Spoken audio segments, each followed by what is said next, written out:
Okay, let's just dive right into this explainer. Have you ever wondered how your absolute favorite website manages to survive a total server meltdown? Well, we're going to look at the dramatic stakes of server crashes and how the internet actually stays alive when things go completely wrong behind the scenes. Welcome to the explainer. Today, we're going to translate the really complex world of Linux high-availability server clustering into plain, simple words. And to do that, we'll be looking at a seriously powerful lifesaver of a tool called Pacemaker. Now, high-availability clustering definitely sounds intimidating, but honestly, we're going to demystify the whole thing in 5 straightforward steps. First, when servers go down. Second, meet your traffic controller. Third, the rules of survival. Fourth, building the cluster. And finally, number 5, Pacemaker in action. All right, section 1, when servers go down and the real stakes of a crash. So let's start with a massive problem. Imagine your critical web server just outright crashes. Without Pacemaker, that crash means your service goes completely dark. We're talking massive downtime and some very angry users. But with Pacemaker in the mix, that service automatically jumps over to your backup, server 2.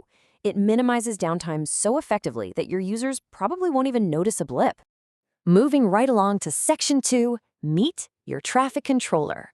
Introducing Pacemaker. To make all of this happen, we use Pacemaker, which is an open-source, high-availability cluster management tool for Linux. You can kind of think of it as this relentless traffic controller that continuously monitors your servers. If one goes down, it automatically reroutes services to safety. Imagine this architecture as a highly coordinated construction crew. First up, you have Corosync. Corosync is basically the communicator. It handles the heartbeat messages, node membership, and quorum. It just makes sure everyone is alive and talking. Then there's Pacemaker itself. Pacemaker is the boss. It's the cluster manager making the actual real-time failover decisions. And finally, the resource agents. These are the specific scripts doing the heavy lifting. They're the ones actually starting, stopping, and monitoring your critical services. Things like Apache, your databases, or your virtual IP, which is really just a floating public address that easily moves to whichever server happens to be active.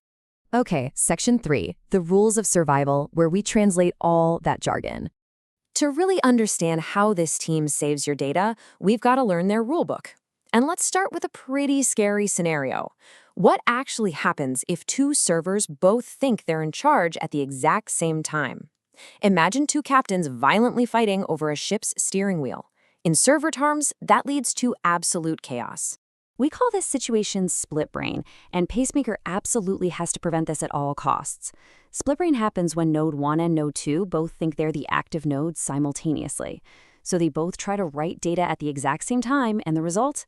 Terrible, unrecoverable database or file corruption. So the crucial point here is that Pacemaker uses something called quorum. It's essentially a simple voting system to mathematically guarantee that only one side is truly in charge. For example, if you have a 3-node cluster and 2 nodes are alive, they hold the majority vote, right? So the cluster just keeps running. But if only 1 node out of the 3 is alive, it loses quorum. The cluster will immediately stop resources to completely prevent that dangerous split brain scenario. But, sometimes voting just isn't enough.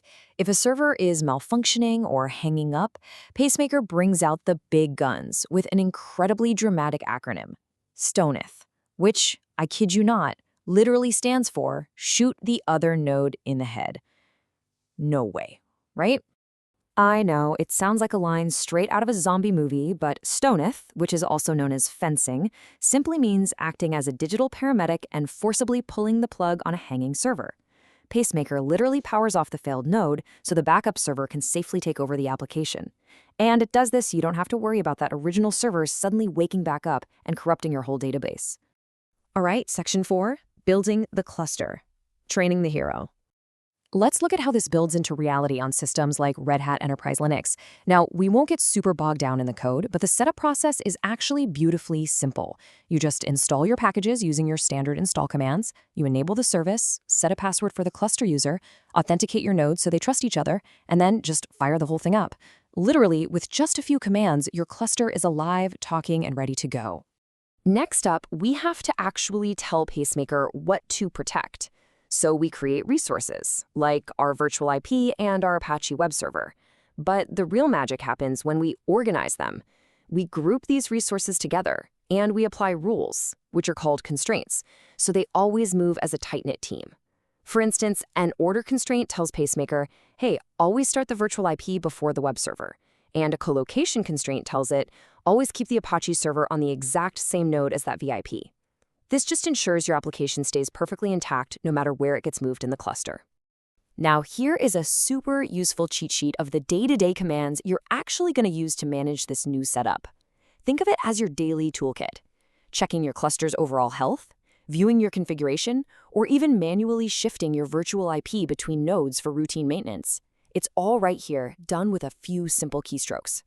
Finally, Section 5, Pacemaker in Action, the rescue simulation. Okay, let's tie this whole shebang together and walk through a real-world production example.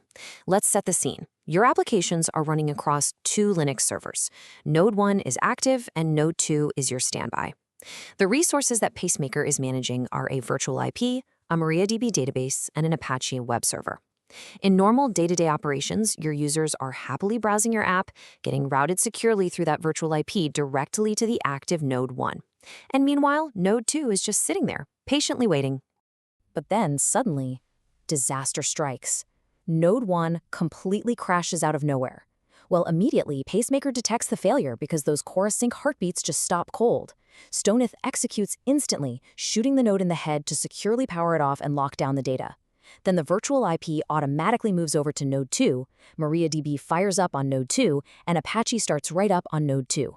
All of this happens entirely automatically right behind the scenes, making sure your users can keep using the application with practically zero interruption. It's brilliant. And honestly, the absolute best part is that you can simulate this exact rescue drill anytime you want, just by putting a node into standby mode. By running that standby command, you trigger that exact failover sequence we just walked through. And when you're all done testing, you just unstandby the node, and it brings everything right back to normal. It is a fantastic way to make sure your safety net works flawlessly before a real emergency actually hits. So with your applications perfectly safe, split-brain disasters totally prevented, and your downtime minimized to almost nothing, I'll leave you with this to think about as you go off and design your ultimate high-availability network. Pacemaker is genuinely incredible at saving a server, but who is watching your Pacemaker? Thanks so much for exploring this explainer with me today, and keep questioning exactly how our digital world manages to stay online.